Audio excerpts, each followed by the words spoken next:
Shalom, perkenalkan nama saya Rosinsia Menalu, NPM 210910016.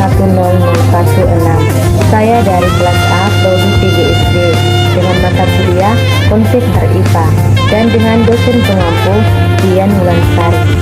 Di sini saya akan membawakan materi tentang makhluk hidup. Yang pertama kita bahas ada 3 topik, yaitu yang pertama asal mula makhluk hidup, dan yang kedua ciri-ciri makhluk hidup, dan yang ketiga organisasi kehidupan. Asal mula makhluk hidup.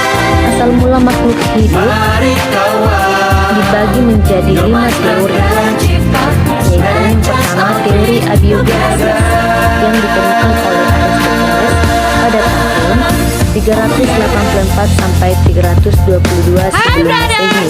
Hi sisters. Aristoteles yakin bahwa makhluk hidup itu ada karena benda mati dan semuanya muncul secara spontan. Yang kedua, teori biogenesis, di mana para ilmuwan tidak percaya begitu saja terhadap teori tanpa pembuktian yang sifatnya ilmiah.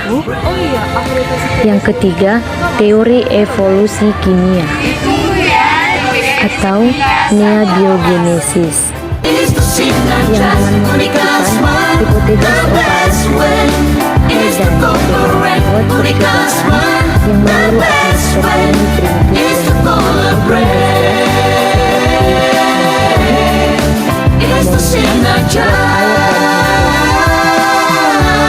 yang keempat adalah teori ini bertentangan dengan teori abiogenesis dan mengemukakan bahwa benih kehidupan sudah ada dan tersebar di seluruh jagat raya. Dan yang kelima, teori penciptaan, yang dimana teori ini merupakan asal mula kehidupan yang diciptakan oleh Allah. Dan yang kedua, ciri-ciri makhluk hidup yang terbagi menjadi 3 bagian. Yang pertama, manusia, yang kedua hewan, dan yang ketiga tumbuhan.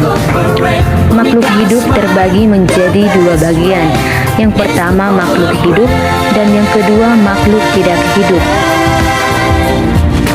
Yang disebut dengan makhluk hidup ialah yang bisa melakukan pernapasan, dapat bertumbuh dan berkembang biak, menerima rangsangan, perlu makanan dan minuman, dan mengeluarkan zat-zat sisa.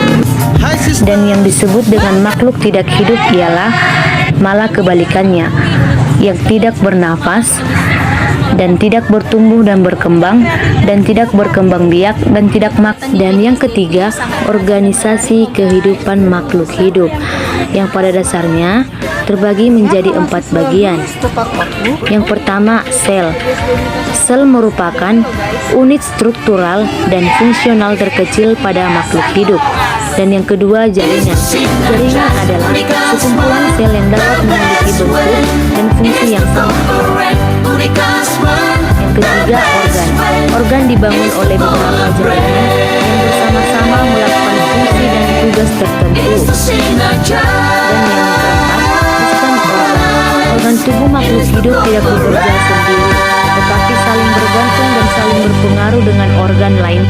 Baiklah teman-teman, sekian yang dapat saya jelaskan tentang teori makhluk hidup.